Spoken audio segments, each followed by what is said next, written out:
जय श्री कृष्णा। राधे राधे। आइए सुनते हैं नरक चतुर्दशी की कथा। दीपावली के 5 दिनों वाले उत्सव में धनतेरस के बाद नरक चतुर्दशी मनाई जाती है। इस दिन को छोटी दिवाली, रूप चौदस और काली चौदस भी कहा जाता है। इस दिन यम पूजा, कृष्ण पूजा और काली पूजा होती है। इस दिन दक्षिण भारत में वामन पूजा का भी प्रचलन है। संक्षिप्त में जानते हैं नरक चतुर्दशी की पौराणिक कथा क्या है। नरकासुर को भौमासुर भी कहा जाता है। कृष्ण अपनी 8 पत्नियों के साथ सुखपूर्वक द्वारिका में रह रहे थे। एक दिन स्वर्गलोक के राजा देवराज इंद्र ने आकर उनसे प्रार्थना की, हे कृष्ण, प्रयाग ज्योतिषपुर के दैत्यराज भौमासुर के अत्याचार से देवतागण त्राहि त्राहि कर रहे हैं। क्रूर भौमासुर ने वरुण का छत्र, अदिति के कुंडल और देवताओं की मणि छीन ली है और वह त्रिलोक विजयी हो गया है। इंद्र ने कहा, भौमासुर ने पृथ्वी के कई राजाओं और आमजनों की अति सुंदर कन्याओं का हरण कर उन्हें अपने यहाँ बंदी गृह में डाल रखा है। कृपया आप हमें बचाइए प्रभु। इंद्र की प्रार्थना स्वीकार करके श्री कृष्ण अपनी प्रिय पत्नी सत्यभामा को साथ लेकर गरुड़ पर सवार हो प्राग ज्योतिषपुर पहुंचे। वहां पहुंचकर भगवान कृष्ण ने अपनी पत्नी सत्यभामा की सहायता से सबसे पहले मूर दैत्य सहित मूर के 6 पुत्रों ताम्र, अंतरिक्ष, श्रवण, विभावसु, नभस्वान और अरुण का संहार किया। मूर दैत्य का वध हो जाने का समाचार सुन भौमासुर अपने अनेक सेनापतियों और दैत्यों की सेना को साथ लेकर युद्ध के लिए निकला।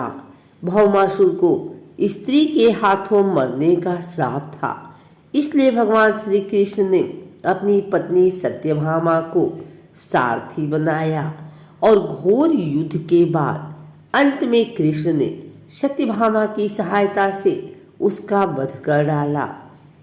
इस प्रकार भौमासुर को मारकर श्री कृष्ण ने उसके पुत्र भगदत्त को अभयदान देकर उसे प्राग ज्योतिष का राजा बनाया।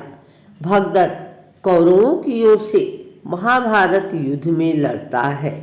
जिस दिन श्री कृष्ण ने भौमासुर का वध किया था उस दिन कार्तिक माह की चतुर्दशी थी, इसलिए उसे नरक चतुर्दशी भी कहा जाता है। इस दिन श्री कृष्ण ने भौमासुर अर्थात नरकासुर का वध किया था और उसकी कैद से लगभग 16,000 महिलाओं को मुक्त कराया था।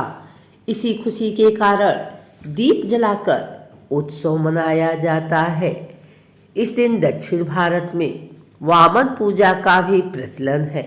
कहते हैं कि इस दिन राजा बलि, महाबली को भगवान विष्णु ने वामन अवतार में हर साल उनके यहाँ पहुँचने का आशीर्वाद दिया था। इसी कारण से वामन पूजा की जाती है।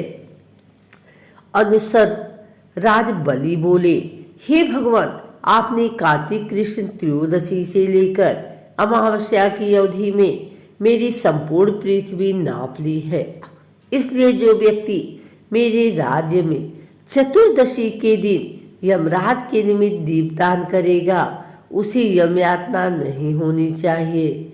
और जो व्यक्ति इस 3 दिनों में दीपावली का पर्व मनाए उनके घर को लक्ष्मी जी कभी न छोड़ें, ऐसे वरदान दीजिए। यह प्रार्थना सुनकर भगवान वामन बोले, राजन, ऐसा ही होगा, तथास्तु। भगवान वामन द्वारा राजा बलि को दिए इस वरदान के बाद से ही नरक चतुर्दशी के दिन यमराज के निमित्त व्रत, पूजन और दीपदान का प्रचलन आरंभ हुआ। तीसरी कथा यह है कि रंतिदेव नामक एक धर्मात्मा राजा थे। उन्होंने अनजाने में भी कोई पाप नहीं किया था। फिर भी जब मृत्यु का समय आया तो यमदूत उन्हें नरक ले जाने के लिए आए। राजा ने कहा कि आप मुझ पर कृपा करें और बताएं कि मेरे किस अपराध के कारण मुझे नरक जाना पड़ रहा है। यह सुनकर यमदूत ने कहा कि हे राजन, एक बार आपके द्वार से एक ब्राह्मण भूखा लौट गया था। यह उसी पाप कर्म का फल है। यह सुनकर राजा ने यमदूत से 1 वर्ष का समय मांगा। तब यमदूतों ने राजा को 1 वर्ष की मोहलत दे दी। राजा अपनी चिता लेकर ऋषियों के पास पहुँचे और उन्हें अपनी सारी कहानी सुनाकर उनसे इस पाप से मुक्ति का उपाय पूछा। तब ऋषि ने उन्हें बताया कि कार्तिक मास की कृष्ण पक्ष की चतुर्दशी का व्रत करें और ब्राह्मणों को भोजन करवाकर उनके प्रति हुए अपराधों के लिए क्षमा याचना करें। राजा ने वैसा ही किया जैसा ऋषियों ने उन्हें बताया। इस प्रकार राजा पाप मुक्त हुए और उन्हें विष्णु लोक की प्राप्ति हुई। उस दिन से पाप और नरक से मुक्ति हेतु भूलोक में कार्तिक चतुर्दशी के दिन का व्रत प्रचलित है। अगर आपको हमारी वीडियो अच्छी लगी हो तो इसे लाइक करें, कमेंट करें, शेयर करें। हमारे चैनल को सब्सक्राइब करके बेल नोटिफिकेशन ऑल पर सेट कर लें ताकि आगे आने वाली वीडियो सबसे पहले आप तक पहुंच सके। धन्यवाद।